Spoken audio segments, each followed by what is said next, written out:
একটা বিল্ডিং নির্মাণের প্রয়োজনে কোন ইট সিমেন্ট কনক্রিট বালিকে ছাদের উপরে যেতে হবে, বৃষ্টিতে ভিজতে হবে, রোদে পড়তে হবে, সেফটি ট্যাঙ্কের নিচে যেতে হবে, আর কাউকে ডাইনিং রুমের ভেতরে অবস্থান গ্রহণ করতে হবে। এই জমিনে আল্লাহর দ্বীন কায়েমের প্রয়োজনে কাউকে জেলে যেতে হবে, কারো জুলুমের শিকার হতে হবে, কারো হাত যাবে, কারো পা যাবে, কারো মস্তক যাবে, কারো জীবন যাবে, কারো রক্ত দিতে হবে। এই দিয়ে কোরবানির নাজরানা পেশ করবে উম্মত। একটা সময় রবের দয়া আসবে, বিজয়ীর হাসি হাসবে, কোরআনের রাজ এই সমাজে একদিন কায়েম হবেই হবে। কোরআনুল কারীম আল্লাহ রাব্বুল আলামিন বলেন, ওয়া নুরিদু আন নামুন্না আলাল্লাযীনা ইসতুদঈফু ফিল আরদি ওয়া নাজআলাহুম আইম্মাতাও ওয়া নাজআলাহুমুল ওয়ারিসিন। ও হামাসের বিপ্লবী কর্মীরা, তোমরা ধৈর্য ধরে অপেক্ষা করো, মার খাও, জেলে যাও। আমার আল্লাহ ওয়াদা করেছেন, ওয়ানাজআলাহুম আইম্মা, এই জমিনের ইমামতের দায়িত্ব তোমাদের কাঁধের উপর তুলে দেওয়া হবে। ওয়ানাজআলাহুমুল ওয়ারিসিন, এই জমিনের মিরাস হিসেবে, ওয়ারিস হিসেবে তোমাদের কাঁধের উপরে ক্ষমতা তুলে দেওয়া হবে। ওয়াদা কার? এটা সূরা কাসাসের সরাসরি আয়াত। ও মুস্তাদআফিন, ও দুর্বল, ও জমিনে মজলুমরা, ধৈর্য ধরে অপেক্ষা করো। যেই জমিন তামা হয়ে যাবে, যেই জমিন মাটির সাথে ফ্ল্যাট হয়ে যাবে, ফ্ল্যাট হয়ে যাওয়া, ধ্বংস হয়ে যাওয়া জমিন থেকে আবার অঙ্কুরিত হবে, বীজ বপন করবে কেউ না কেউ এসে। এই জমিন থেকে অঙ্কুরিত গাছ থেকে ডালপালা পত্র পল্লবে সজীব হয়ে কোরআনের আওয়াজ এই জমিন থেকে উঠবে। এই শাহাদাতের রক্ত কোনোদিন বৃথা যেতে পারে না। আল্লাহ রাব্বুল আলামিন বলেন, আমি আল্লাহ তখন বান্দার প্রতি দুর্বল হয়ে যাই যখন বান্দা তার আমি আল্লাহর ভয়ে চোখের পানি অশ্রু বিগলিত করে।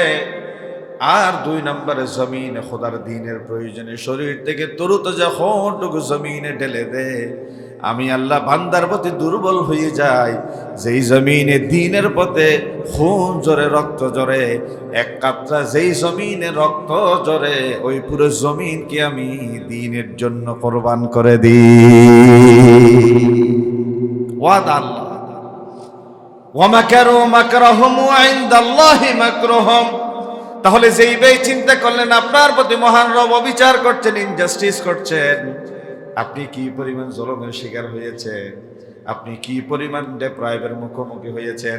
আপনার 16 আনা বিবেক ঠিক আছে, বুদ্ধি ঠিক আছে, ক্ষুধা ঠিক আছে, আপনার খাওয়ার চাহিদা ঠিক আছে, চোখের দৃষ্টিশক্তি আছে, আপনার কানের শ্রবণ শক্তি ঠিক আছে, আপনার শারীরিক সুস্থতা আছে।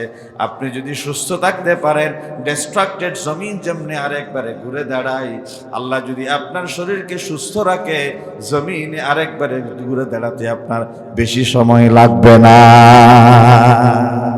ঠিক না? বেশি সময় লাগবে না আপনার। পলিসি পরিবর্তন করে। আবুল ইসলাম চট্টগ্রামের এই বন্দরনগরীর ঐতিহ্যবাহী হযরত আলী শাহ রাহমাতুল্লাহ আলাইহি জামে মসজিদে আজকে জুমার দিন সমবেত সম্মানিত মুসল্লিন কেরাম, দূর দূরান্ত থেকে আগত আমার সম্মানিত মেহমানবৃন্দ, আসসালামু আলাইকুম ওয়া রাহমাতুল্লাহি ওয়া বারাকাতুহু। মহিয়ান গরিয়ান আল্লাহ তাআলার শুকর এবং সুজুদ আদায় করছি, যিনি তার নিতান্ত দয়া এবং মেহেরবানির চাদরে আমাদেরকে আবৃত করে সপ্তাহের সবচেয়ে বড় দিন জুমার দিন আল্লাহর ঘর মসজিদে নির্ধারিত সময়ে সমবেত হবার সুযোগ দিয়েছেন। আল্লাহর শিখানো ভাষায় হীনমন্যতা দুর্বলতা জেড়ে ফেলে সকলেই মিলে পড়ি আলহামদুলিল্লাহ। আলোচনার ধারাবাহিকতায় আমরা গত জুমায় আলোচনা শুরু করেছিলাম আহাম্মিয়াতুস সালাহ তথা সালাতের গুরুত্ব তাৎপর্যের উপর। আজকেও তার ব্যত্যয় ঘটবে না ইনশাআল্লাহ। এক কথায় বলতে গেলে সালাত নামক এই ইবাদতের ভূমিকা এবং সমাজে তার বাস্তবতা, সালাত কায়েমের মাধ্যমে তার কি প্রভাব, সেই বিষয়ে আমরা ব্যাপক কথা বলেছি। আজকে সালাত বিষয়ে আপনাদের সামনে সালাত সমাজের কি কি উপসর্গ হিসেবে আমাদের ভেতরে ভূমিকা পালন করে। আল্লাহ তাআলার পক্ষ থেকে সালাত আমাদেরকে কত বড় নেয়ামত হিসেবে অন্যান্য ইবাদতের ভেতরে দিলেন, সেই প্রসঙ্গে আপনাদের সামনে আমরা আলোচনা উপস্থাপন করতে চাই। আপনাদের সামনে এই কথাটা আমরা বলেছিলাম, সালাত হচ্ছে এমন একটি ইবাদতের নাম যে সালাত সমস্ত হুকুম আহকাম আল্লাহ তাআলা ফেরেশতাদের মাধ্যমে নাযিল করেছে। একমাত্র ব্যতিক্রমধর্মী ইবাদত এই সালাত আল্লাহ তাআলা ফেরেশতার মাধ্যমে না দিয়ে নবী করিম সাল্লাল্লাহু আলাইহি ওয়াসাল্লামকে আরশ আজিমে মেহমান বানিয়ে নিয়ে একেবারে কাছাকাছি বসালেন। যখন তিনি ফিরে আসবেন, নবী করিম সাল্লাল্লাহু আলাইহি ওয়াসাল্লামকে আল্লাহ তাআলা হাতে হাত রেখে যে অপার করুণা এবং উপটকন গিফট হাদিয়া দিয়ে ধন্য করলেন, তার নাম সালাত। সুবহানাল্লাহ বলেন। নাম্বার 2, সালাত এমন একটি ইবাদতের নাম, পূর্ববর্তী নবী এবং রাসূলদের উম্মতেরা কোনো বিপদগ্রস্ত হলে পরে নবীদের কাছে গিয়ে নিজেদের দুঃখের কথা, কষ্টের কথা অবলীলায় পেশ করতে পারতেন। কিন্তু বিশ্ব নবী রাহমাতুল লিল আলামিনের মাধ্যমে আল্লাহ রাব্বুল আলামিন নবুয়তের ধারার উপরে তিনি যে সিলগালা করে দিলেন, নবীজির ইন্তেকালের পরে এই পৃথিবীতে আর কোন নবী এবং রাসূল আসার সম্ভাবনা নেই। সুতরাং এই উম্মতেরা যদি কোনো বিপদগ্রস্ত হয়ে যায়, কোনো কঠিন মুসিবতের মুখোমুখি হয়, কার কাছে গিয়ে নিজেদেরকে ধরনা দিবে? কার কাছে গিয়ে নিজের দুঃখের এবং কষ্টের কথাগুলো তারা পেশ করবে? আল্লাহ রাব্বুল আলামিন বলেন, হাবিব আমার, আপনার প্রিয়তমা স্ত্রী খাদিজা, আপনার কলিজার টুকরা চাচা আবু তালেবকে আমি নবুয়তের 10ম বর্ষে সাথে নিয়ে আসলাম। 1 বছরের ব্যবধানে দুইজনে তিন হয়ে গেলেন আমার নবীর এই আদর বাসনা থেকে। আমার নবী এই দুইজনের আদর বাসনা থেকে এতিম হয়ে গেলেন। আল্লাহ রাব্বুল আলামিন এই দুই প্রিয় মানুষের বিয়োগাদের কষ্টের কথা লাঘব করবার জন্যে দুনিয়ার সংস্রব থেকে আলাদা করে আরশ আজিমে মেহমান বানিয়ে আমার আল্লাহর কাছাকাছি বসিয়ে যে হাদিয়া গিফট উপটকন দিলেন, তার নাম সালাত। এই ঘটনার মাধ্যমে মেসেজটুকু পাওয়া যায়, আপনার চাচা আবু তালেব স্ত্রী খাদিজার ইন্তেকালের মনের ব্যথা দূরীকরণের জন্য আপনি হাবিবকে আমি আল্লাহর কাছাকাছি নিয়ে আসলাম। কিয়ামত পর্যন্ত আপনার উম্মতেরা যদি মানসিকভাবে ব্যতীত হয়, কোনোভাবে কষ্ট যাতনার সম্মুখীন হয়, তারা যদি আমি আল্লাহর কাছাকাছি আসতে চায়, তারা যেন সিজদায় লুটিয়ে পড়ে আমি আল্লাহর কাছে চলে আসে। তারা যেন সিজদায় যায় এবং আমি আল্লাহর কাছাকাছি চলে আসে। এই জন্য গত জুমায় বলেছিলাম, সালাত শব্দের 4টা অর্থ পাওয়া যায়। দরুদ, তাসবিহ, রহমত, ইস্তিগফার। বিশেষ ইবাদত বিশেষ সময়ে বিশেষ কায়দায় করার নাম সালাত। যদিও শাব্দিক কোনো অর্থ আপনাদের সামনে পেশ করি নাই, কিন্তু সালাতের 2টো অর্থ উপস্থাপন করেছিলাম। একটা অর্থ হচ্ছে মুতাওয়াজ্জিহ হওয়া, ঝুঁকা, চেহারা ঘুরানো, ফেরানো। যেভাবে ইব্রাহিম আলাইহিস সালাম বলেছেন, ইন্নী ওয়াজ্জাহাতু ওয়াজহিয়া লিল্লাযী ফাতারাস সামাওয়াতি ওয়াল আরদা হানিফাও ওয়া মা আনা মিনাল মুশরিকিন। চন্দ্র থেকে বিমুখ হলাম, সূর্য থেকে বিমুখ হয়ে তুমি আল্লাহর দিকে মুতাওয়াজ্জিহ হলাম। তাহলে সালাতের একটা অর্থ গ্রহণ করলাম, মহান রবের দিকে মুতাওয়াজ্জিহ হওয়া, ঝুঁকা। এই জন্যই নামাজে দাঁড়িয়ে কোরআনুল কারীমের ওই আয়াতকে আমরা অনেক সময় তেলাওয়াত করে পড়ি, ইন্নী ওয়াজ্জাহতু ওয়াজহিয়া লিল্লাযী ফাতারাস সামাওয়াতি ওয়াল আরদা হানিফাও ওয়া মা আনা মিনাল মুশরিকিন। বলে আল্লাহু আকবার। ইন্নী ওয়াজ্জাহতু মানে নিশ্চয় আমি মুতাওয়াজ্জিহ হলাম, আমার চেহারাকে ঘুরালাম, সিনাকে তুমি আল্লাহর দিকে করলে, প্রথম নম্বর অর্থ বললাম। 2 নম্বর অর্থ কি বললাম? নিকটবর্তী থেকে আরো নিকটবর্তী হও, আরো কাছাকাছি যাও। নবীজি দুঃখ লাঘব করবার জন্য রবের কাছাকাছি হয়েছিলেন, তার উম্মতেরাও মনের যাতনা দূরীকরণের জন্য রবের কাছাকাছি যাবে। কেমনে যাবে? আল্লাহ কোরআনুল কারীমে জানালেন, কাল্লা লা তুতি'হু ওয়াসজুদু ওয়াকাতারিব। বান্দা সিজদা দাও, আমি আল্লাহর কাছাকাছি হয়ে যাও। কথা কার? তাহলে সালাতের মাধ্যমে বান্দা কি রবের কাছে যায় না দূরে যায়? তাহলে কেউ যদি মনে করে অনেক দিন সালাত আদায় করলাম, আমার পারিবারিক অশান্তি যায় না, আমার মনের পেরেশানি দূর হয় না, আমার রব উদয় সবার জন্য জাস্টিস করে না, সমান আচরণ করে না, এটা কি কখনো হতে পারে? ঘরে 10টা ছেলে মেয়ে, মা বাবা সকলের প্রতি সমান ইনসাফ করে, কিন্তু আপাত দৃষ্টিতে দেখলে মনে হয় যেন বড় ছেলের প্রতি তার একটু মায়া বেশি, ছোট ছেলের প্রতি তার একটু দয়া বেশি, ল্যাংড়া ছেলের প্রতি তার মায়া একটু কম, এরকম মনে হয়। আসলে মা বাবার দয়া 10টা ছেলের প্রতি মায়া কম বেশ থাকে না, সকলের প্রতি সমান থাকে, কিন্তু ছেলেদের মনে বুঝতে যেন সেটা একটু কম বেশ মনে হয়। আল্লাহ যিনি এত মায়া করে, এক ফোঁটা পানি থেকে আমাদেরকে সৃষ্টি করলে, আপনার প্রতি যদি তার ইনজাস্টিস করার, অবিচার করার কল্পনা থাকতো, তাহলে মায়ের পেটের ভেতরেই তো আপনাকে শেষ করে দিতে পারতেন না? আমাদের ঘরের গ্রামে এখনো দেখা যায় ছোট ছোট ছেলে মেয়েরা, ঘরের আঙ্গিনায় যদি পুকুর থাকে, কোন ডুবা থাকে, জলাশয় থাকে, দুধের বাচ্চারা, তুলতুলে আদরের সন্তানেরা যেন জলাশয়ে পুকুরে না পড়ে যায়, এই জন্য একটা বেড়ি দিয়ে রাখে, পাত দিয়ে রাখে ঘরের সীমানায়। ওই যে ছোট বাচ্চার সিনা পর্যন্ত ওই পাতটা হয়, অনেক সময় গলা পর্যন্ত, অনেক সময় হাত লম্বা করে বাবুটাকে ধরে দাঁড়িয়ে থাকতে দেখা যায়, ওই সীমানা প্রাচীরটা পেরিয়ে এসে পুকুরে যেন না পড়ে যায়।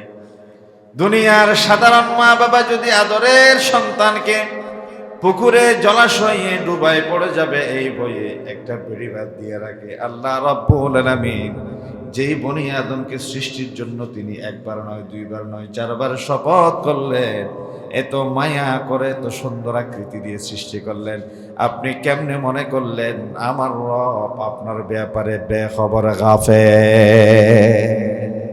হতেই পারে না, হতেই পারে না আপনার ব্যাপারে তিনি উদাসীন। শুধু তাই নয়, একজন আর একজনকে একটা থাপ্পড় দিল, একজন রিক্সাওয়ালা, ঠেলাওয়ালা, একজন কুলি দিনমজুর, একজন সাধারণ শ্রমিক মানুষ, সে তার মালিকের কাছে পাওনা চাওয়ার জন্য গেল, মালিক তার প্রতি বিচার করতে গিয়ে দিল একটা থাপ্পড়। রিক্সাওয়ালার ভাড়া হচ্ছে 20 টাকা, চাইলো 30 টাকা, 30 টাকার পরিবর্তে দিলে একটা থাপ্পড়, জর্জর করে চোখের পানি গড়িয়ে পড়লো। পৃথিবীর কোনো আদালতে গিয়ে মামলা দায়ের করতে পারলো না, নীরবে চোখের পানি ফেলে আরশ আজিমের মালিকের দরবারে সে মামলা দায়ের করে দিল। কিছু দূর গিয়ে দেখা গেল ওই বান্দা সাথে সাথে অ্যাক্সিডেন্ট করে মারা গেল, কিছু দূর গিয়ে সাথে সাথে অ্যাক্সিডেন্ট করে মারা গেল। ঘটনা এইভাবে বোঝা যায়, প্রিয়তমা স্ত্রীকে সাথে নিয়ে কোথাও কোনো কাজে যাচ্ছেন, পাশের কেউ একজন গাড়ি চালিয়ে যাওয়ার সময় তার চাকার কিছু সামান্য ছিটে পড়া পানি আপনার স্ত্রীর গায়ে লাগার সাথে সাথে আপনি তেলে বেগুনে জ্বলে উঠে ড্রাইভারের গালে থাপ্পড় লাগিয়ে দিলেন। কিছু দূর যাওয়ার পরে স্ত্রী এবং স্বামী দুইজনে অন দ্য স্পট মারা গেল। আল্লাহর কাছে ফেরেশতারা জানতে চাই, ও রব, এত সাজগোজ করে স্বামী স্ত্রী দুইজনে একসাথে কোনো মেহমান হয়ে কোনো জায়গায় যাচ্ছে, আপনি তাদেরকে অ্যাক্সিডেন্ট করে আপনার দরবারে নিয়ে আসছেন, ব্যাপারটা কি বুঝলাম না। বলে যে ওই যে রিক্সাওয়ালা, ঠেলাওয়ালা, সে রাস্তা দিয়ে যাওয়ার সময় তার চাকার নিচে পৃষ্ঠ হয়ে সামান্য পানি ছিটকে পড়েছে, স্ত্রীর শাড়িতে লেগেছে, স্বামী বরদাস্ত করতে পারে নাই, কারণ স্বামীর প্রিয়তমা স্ত্রী বলে। আর ওই রিক্সাওয়ালা, ঠেলাওয়ালা তো আমি আল্লাহর প্রিয়, স্বামীর প্রিয়তমা স্ত্রীর শরীরে পানি লাগলে স্বামী যেমনি বরদাস্ত করতে পারে নাই, আমার একজন সামান্য সৃষ্টির গালে থাপ্পড় দিল, আর আমি আল্লাহ বরদাস্ত করব, তোমরা কেমনে মনে করলা? আমার আল্লাহ সেটা বরদাস্ত করতে পারে নাই। আপনার প্রিয় মানুষের গায়ে আঁচড় লাগলে যেমনি আপনার কষ্ট লাগে, আমার আল্লাহর প্রিয় বান্দাদের শরীরে যদি মনে যদি কোনো ধরনের ব্যথা লাগে, আর আজিমের মালিক তার ব্যাপারে গাফেল থাকতে পারে না। দলিল কি এই কথাটাকে আমি বানিয়ে গল্প বললাম নাকি? বাবা এটা গল্প নয়, সূরা ইব্রাহিমের একটা আয়াতের ব্যাখ্যা করলাম। ওয়ালা তাহসাবান্নাল্লাহা গাফিলান আম্মা ইয়ামালুজ জালিমুন। মানুষ কি মনে করেছে নাকি আমার আল্লাহ জালেমদের ব্যাপারে গাফেল? আল্লাহ কি জালেমের ব্যাপারে গাফেল থাকতে পারে? না, এটা আল্লাহ প্রশ্ন করছে, কেন আপনি জবাব দেন না? আল্লাহ কি জালেমদের আচরণের ব্যাপারে কি তিনি গাফেল? না, তিনি গাফেল নন। এরপরে একটু সামনে গিয়ে আল্লাহ রাব্বুল আলামিন আবার বলেন, ওয়া মাকারু মাকরাহুম ওয়া ইনদাল্লাহি মাকরুহুম ওয়া ইন কানা মাকরুহুম লিতাজুলা মিনহুল জিবাল। তারা নানা কৌশল অবলম্বন করেন, চল চাতুরি করেন। 41 সাল পর্যন্ত, বাকি 71 সাল পর্যন্ত যাওয়ার তারা স্বপ্ন দেখে। তাদের চক্রান্ত ষড়যন্ত্র দেখলে মনে হয় যেন পাহাড়কে পর্যন্ত তারা উপড়াই নিয়ে যাবে। এটা পাহাড়ের কথা আল্লাহ বলছেন। ওয়া ইন কানা মাকরুহুম, তাদের চক্রান্ত দেখলে যেন মনে হয় লিতাজুলা মিনহুল জিবাল, এই জমিনের জন্য যে পেরেক দিয়েছে পাহাড়কে তারা উড়াই ফেলবে। অনেক সময় মনে হয় না, এত দাপট, এত পাওয়ার, এত দম্ভ, এত এরোগেন্সি, এত ক্ষমতা, তার সামনে কেউ দাঁড়াইতেই পারবে না। এটা আল্লাহর এক্সাম্পল এইভাবে, যেন মনে হয় যেন সেটা পাহাড়কে উড়াই নিয়ে যাবে।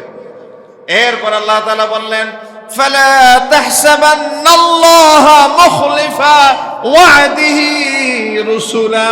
আল্লাহ রাব্বুল আলামিনের যে ওয়াদা, সেই ওয়াদা কখনো জমিনে ব্যত্যয় হতে পারে না। ধরে ধরে ধরে না, ধরলে আল্লাহ ছাড়ে না। ঠিক না বলেন না? এই আয়াতের অর্থ ধরে ধরে ধরে না, ধরলে আল্লাহ। এরপরে আবার আল্লাহ বললেন, ইন্নাল্লাহা আজিজুন যু ইনতিকাম। আমার আল্লাহ মহাপরাক্রমশালী, বড় প্রতিশোধ পরায়ণ। আল্লাহু আকবার। কথা কার?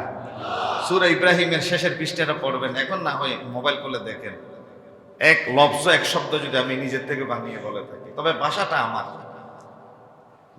আমার, আমার মতো করে আমি বলেছি আর কি, কিন্তু প্রসঙ্গটা আল্লাহ। তিনি একজন ভাই আমার কাছে খুব মন ছোট করে গিয়ে বলেছেন, আমি ওই ভাইয়ের প্রশ্নের জবাব দিলাম এতক্ষণ কথাটা। তিনি বলছেন, আল্লাহ তাআলা সবার প্রতি সমানভাবে বিচার করেন না। আল্লাহ তাআলা বোধহয় আমার প্রতি অবিচার করছেন, না হয় আমার পারিবারিক অশান্তি যায় না কেন, আমার মনের অশান্তি দূর হয় না কেন, আমার বিয়ে হচ্ছে না কেন, আমার ব্যবসায় উন্নতি হচ্ছে না কেন, আমার মনের এই দুঃখ কষ্ট যাতনা শেষ হচ্ছে না কেন। এরকম অনেক মানুষ আছে না? হঠাৎ বউ মারা যায়, হঠাৎ ছেলে মারা যায়, হঠাৎ চাকরি চলে যায়, এমন রোগ সুখে পেয়ে বসে, তারে যেন দুঃখ ছাড়েই না। তার মনে এসে যায়, আমার রব বোধহয় আমার ব্যাপারে চিন্তা করে না। আপনার রব আপনাকে চিন্তা করে না, সেটা যদি ভাবতে হয়, গতকাল রাতে আমি আমার স্ত্রীকে বলেছিলাম, আমার স্ত্রীকে বলেছি আমি অসুস্থ, আমার দুধের বাচ্চাটা অসুস্থ, আমার 2টা ছেলে মেয়ে চোখে সমস্যা, আমার স্ত্রীর চোখটা, বাম চোখটা ফুলে আমার চেয়ে মারাত্মক অবস্থা। আমি তারে কথা বললাম, আমার ছেলে, আমার যে আলহামদুলিল্লাহ দোয়া করবেন, তার 8 পা হিপস হয়েছে, সে তার মাকে গিয়ে বলছে, আল্লাহকে আমাদের দিকে একটু ফিরে তাকাবে না? তখন আমার বাবা আর আমার ছেলের পায়ে হাত দিতে দিতে মেসেজ করতে করতে বললাম, বাবা, একজন পয়গম্বর ছিল জমিনে, তার নাম ছিল আইয়ুব আলাইহিস সালাম। তার কেউ বলেছে 4 জন, কেউ বলেছে 6 জন বিবি ছিল, সকলেই তাকে ছেড়ে চলে গেছে। একজন মাত্র রহিমা নামক স্ত্রী তার পাশে ছিল। তার পুরো শরীর পোকামাকড়ে খেয়ে ফেলেছিল। একটা পোকা যখন শরীর থেকে পড়ে যেত, পোকাটা তিনি আবার হাতে ধরে তুলে শরীরে লাগিয়ে দিতেন। তিনি বলতেন যে এই শরীরকে আল্লাহ তাআলা এই পোকামাকড়ের জন্য রিজিক বানিয়ে দিয়েছেন। সুবহানাল্লাহ বলেন। নবী যেমন, তার মানসিকতাও তেমন। এই রিজিক পোকা আমি তাকে আবার লাগিয়ে দিলেন। যেই দিন তার জিহ্বায় পোকা এসে গেল, তিনি আল্লাহর দরবারে কাইমানুবাক্যে বলেন, আল্লাহ, আপাদ মস্তক পোকামাকড়ে যখন ছেয়ে গিয়েছিল, তোমার দরবারে কোনোদিন অভিযোগ করি নাই, নালিশ করি নাই। ও রব, আজকে তো জিহ্বায় পোকা এসে গেল 18 বছর পরে। এতদিন এই জিহ্বা ব্যবহার করে, এতদিন এই অঙ্গ ব্যবহার করে তুমি আল্লাহর কুদরতের জিকির করতাম, তাসবিহ পড়তাম, তাহলিল করতাম, তাকবীর বলতাম। আজকে থেকে জিহ্বার নড়াচড়া যদি বন্ধ হয়ে যায়, তুমি আল্লাহর তাসবিহ, তাহলিল, তাকবীর কেমনে বলবো? কথাটা জমিনে আর সীমাবদ্ধ থাকে নাই, সাথে সাথে পৌঁছে গেল আরশ আজিমে। আল্লাহ রাব্বুল আলামিন 18 বছর পরে আইয়ুব আলাইহিস সালামকে খুন বললেন, মুহূর্তেই তিনি সাথে সাথে শাফা পেয়ে সুস্থ মানুষে পরিণত হয়ে গেলেন। এটা অনেক লম্বা ইতিহাস, সূরা সদের ভেতরে আছে। আমি বুঝার জন্য, কথা সংক্ষেপ করার জন্য সংক্ষেপে বলছি আর কি। উরকুদ বিরিজিলিক, তুমি একটু তোমার পা দিয়ে আঘাত করো জমিনে। আঘাত করলো, এই যে পানি বের হওয়া শুরু হলো, গোসল করো। দেখি যে পুরো শরীর সুস্থ। রহিমা কাটতে গিয়েছিল পাহাড়ে, এসে দেখে যে কিরে, এক রেখে গিয়েছিলাম অসুস্থ মানুষ, দেখি সিংহাসনে এক রাজা বসে আছে। তিনি ছোট ছোট করে জিজ্ঞাসা করলেন, আপনি এখানে একজন অসুস্থ মানুষ রেখে গিয়েছিলাম, আপনি কি তাকে দেখেছেন? এরকম কেউ কি আপনার সামনে ছিল? আইয়ুব আলাইহিস সালাম বলছে, ও রহিমা, আল্লাহ তাআলা তোমার কষ্ট আজকে শেষ করে দিয়েছে। দেখো দেখো, চেহারার দিকে একবারে ভালো করে দেখো, যে অসুস্থ মানুষটারে তুমি রেখে গিয়েছিলা, আরশ আজিমের মালিক তার রহমের দৃষ্টি দিয়ে ওই মানুষটারে সুস্থ অবস্থায় তোমাকে উপহার দিয়েছে। আমার আল্লাহ কি তার কোন সৃষ্টির ব্যাপারে গাফেল থাকতে পারে?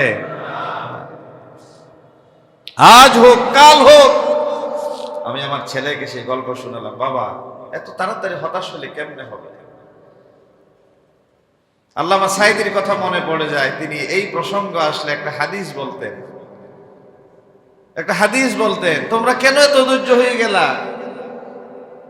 হাদিসে আসছে এবং কোরআনুল কারীমের সূরা বাকারাতেও আসছে, মাসাতহুমুল বাসাউ ওয়াদ-দাররাউ ওয়া যুলজিলু হাত্তা ইয়াকুলার রাসূল والذين آمنوا معه متى نصر الله।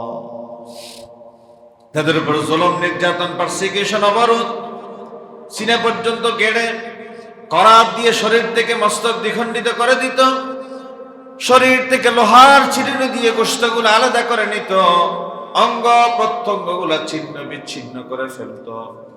তাদের উম্মতেরা নবী রাসূলদের কাছে এসে বলতো, মাতা নাসরুল্লাহ, মাতা নাসরুল্লাহ, আল্লাহর পক্ষ থেকে সাহায্য আসার জন্য আপনারাই তো আমাদেরকে ওয়াদা দেন, আপনি বলেন সাহায্য কখন আসবে, সাহায্য কখন আসবে? আমার আল্লাহ সাথে সাথে বলেছেন, আলা ইন্না নাসরুল্লাহি করিব, আল্লাহর সাহায্য অতি নিকটে, সেই সাহায্য আসা পর্যন্ত বান্দা একটু অপেক্ষা করা লাগবে। আল্লাহু আকবার। নির্দিষ্ট গন্তব্যে পৌঁছতে গেলে গাড়ির চাকা সব সময় নিচে থাকে না কিংবা উপরে থাকে না, কোন সময় গাড়ির চাকা উপরে উঠে, কোন সময় নিচে নামে।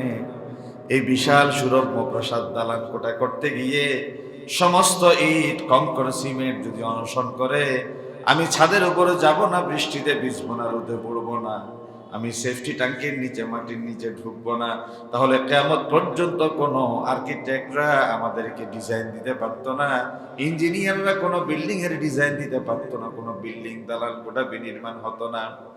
একটা বিল্ডিং বিনির্মাণের প্রয়োজনে কোনো ইট, সিমেন্ট, কনক্রিট, বালিকে ছাদের উপরে যেতে হবে, বৃষ্টিতে ভিজতে হবে, রোদে পড়তে হবে, সেফটি ট্যাঙ্কের নিচে যেতে হবে, আর কাউকে ড্রয়িং রুমে, ডাইনিং রুমের ভেতরে অবস্থান গ্রহণ করতে হবে।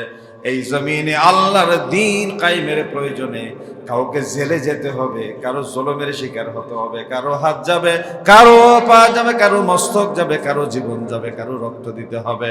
এই দিয়ে কোরবানির নাজরানা পেশ করবে উম্মত।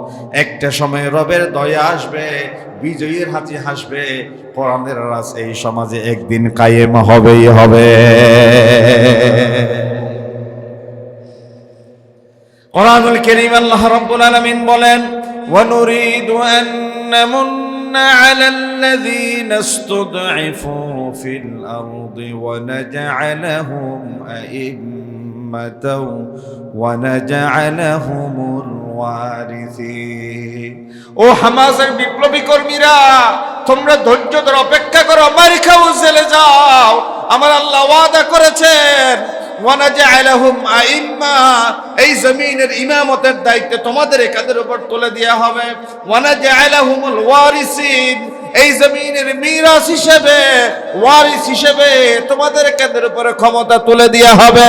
ওয়াদা কার? এটা সূরা কাসাসের সরাসরি আয়াত। ও মুস্তাদআফিন, ও দুর্বল, ও জমিনে মজলুমরা, ধৈর্য ধরে অপেক্ষা করো। যেই জমিন তামা হয়ে যাবে, যেই জমিন মাটির সাথে ফ্ল্যাট হয়ে যাবে, ফ্ল্যাট হয়ে যাওয়া, ধ্বংস হয়ে যাওয়া জমিন থেকে আবার অঙ্কুরিত হবে, বীজ বপন করবে কেউ না কেউ এসে। এই জমিন থেকে অঙ্কুরিত গাছ থেকে ডালপালা পত্র পল্লবে সজীব হয়ে কোরআনের আওয়াজ এই জমিন থেকে উঠবে। এই শাহাদাতের রক্ত কোনোদিন বৃথা যেতে পারে না। আল্লাহ রাব্বুল আলামিন বলেন, আমি আল্লাহ তখন বান্দার প্রতি দুর্বল হয়ে যাই যখন বান্দা তার আমি আল্লাহর ভয়ে চোখের পানি অশ্রু বিগলিত করে।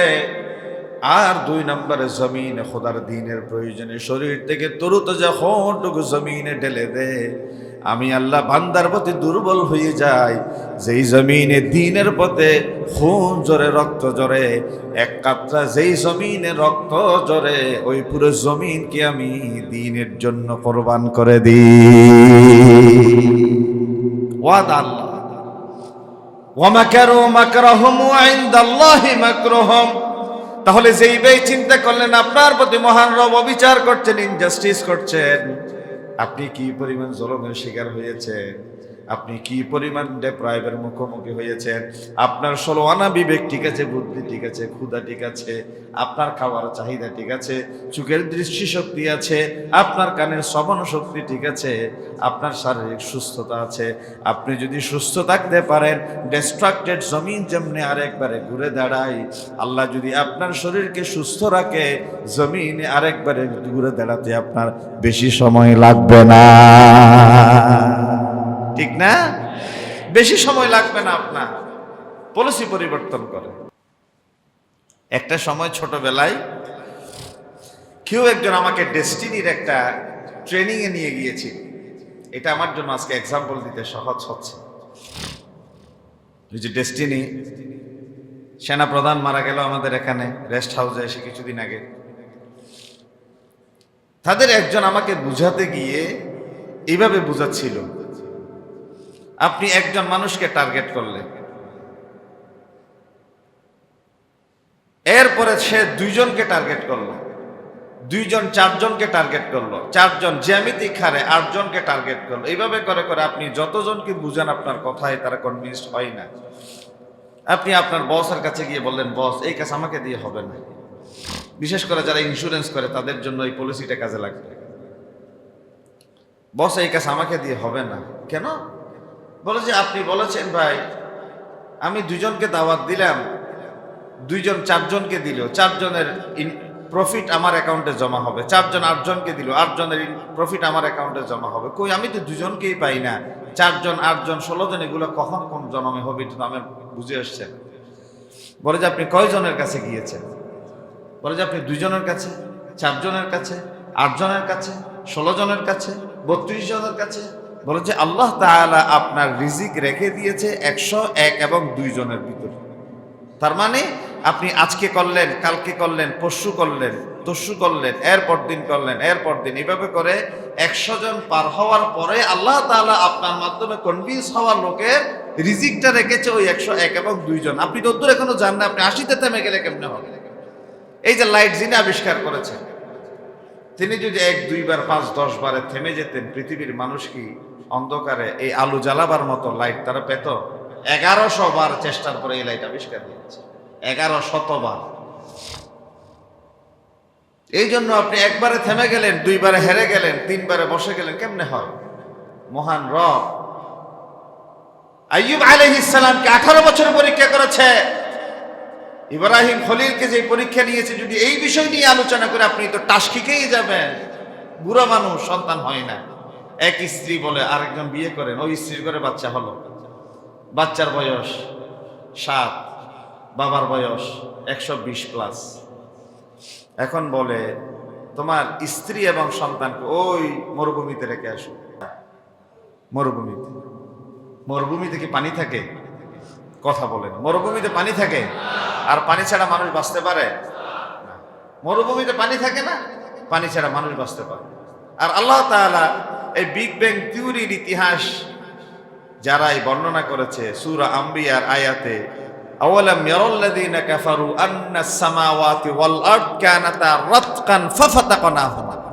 আকাশ এবং জমিন এক সময় এইভাবে ছিল, লাগালাগি ছিল। কানাতা রাতকান, একদিন ফুলে উঠলো, ফেটে গেল। তো আল্লাহ তাআলা এর পরের আয়াতে, এই আয়াত মূলত বিগ ব্যাং থিওরির মূল সূত্র, ওয়াজআলনা মিনাল মাই কুল্লা শাইইন হাই, আমি এই পানি দিয়ে এই পৃথিবীকে সজীব করেছি, সুজলা সুফলা শস্য শ্যামলায় পরিণত করেছি। তাহলে পানি না থাকলে বাঁচার কি কোনো উপায় আছে? নাই। এই জায়গায় আল্লাহ তাআলা ইব্রাহিম আলাইহিস সালামকে বলছে, তোমার স্ত্রী এবং সন্তানকে ওই যে মরুভূমিতে রেখে আসো। আপনি একটু আপনার জায়গায় কল্পনা করেন তো, আমরা যারা মাদ্রাসা চালাই, আপনাদের আদরের এই পতেঙ্গারও অনেক ছেলে মেয়ে আমার মাদ্রাসায় আছে। 7 বছরের, 6 বছরের, 8 বছরের ছেলে মেয়েকে মাদ্রাসার হোস্টেলে দিয়ে বাবা ঘরে পৌঁছা পর্যন্ত চোখের পানি মোছা মোছা এসেছে। এরকম অনেক মা বাবার ইতিহাস আমার জানা আছে। আমার ছেলে, আমি নিজে 3 তলায় থাকি, আমার ছেলে 5 তলায় হোস্টেলে থাকে। রাতে আমার ছেলেকে আমি রাতে খুঁজি। গত সপ্তাহ থেকে বাধ্য করলাম না, আমার ছেলে হোস্টেলে থাকতে পারবে।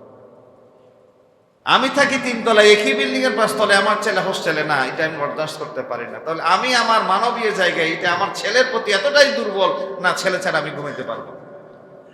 তাহলে আমার বয়স এখন যাই হলো, আমি তো এখন ইয়াং ম্যান।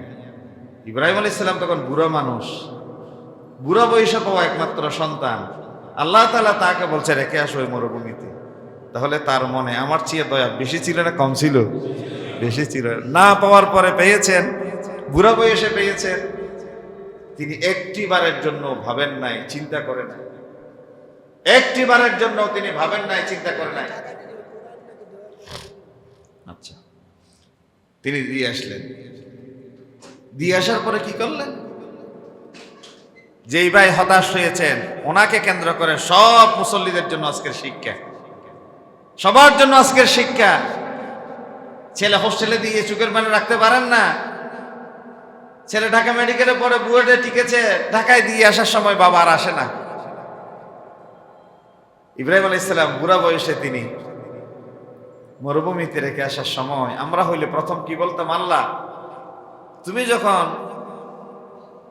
নির্দেশ দিয়েছ রেখে আসা, আল্লাহ রেখে আসলাম, তবে আল্লাহ তোমার কাছে একটা ফরিয়াদ, আমার ছেলে মেয়ে যেন বাঘবল্লুক থেকে বাঁচে, আল্লাহ তুমি তারা সুরক্ষা দাও, আল্লাহ তুমি আগে তারা প্রোটেকশন দাও। বলতাম না? আল্লাহ, আমি তো সন্ধ্যায় রেখে যাচ্ছি, রাতে কি খাবে, তুমি আগে তারা রিজিক দাও। বলতাম কি না? বলতাম।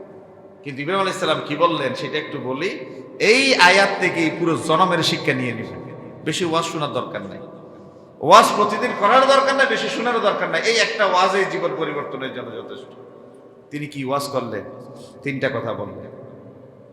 রব্বানা, হে আমার রব, ইন্নী আসকানতু মিন যুররিয়াতি বিওয়াদিন গায়রি যী যারইন ইনদা বাইতিকাল মুহাররম। আমি আমার বিষয়ে চলে আসি আজকে সালাতে। ও আল্লাহ, তোমার নির্দেশ পালন করতে গিয়ে আমার সন্তানকে আমি দুদু মরু প্রান্তরে বালুকাময় জায়গায়, যেখানে কোনো কাজ নাই, যেখানে কোনো বন্ধু নাই, সাথী নাই, বাতি নাই, এমন জায়গায় রেখে গেলাম। রব্বানা লিয়ুকিমুস সালাহ, ও রব তোমার কাছে ফরিয়াদ, মেহেরবানি করে আমার বউ বাচ্চাদেরকে নামাজ কায়েমকারী বানিয়ে দাও। প্রথম দোয়া করলেন, আল্লাহ রাতের খাবার কি হবে আমি জানি না, তোমার বান্দা তোমার নির্দেশে রেখে গেলাম, তুমিই জানো তারা কি খাবে।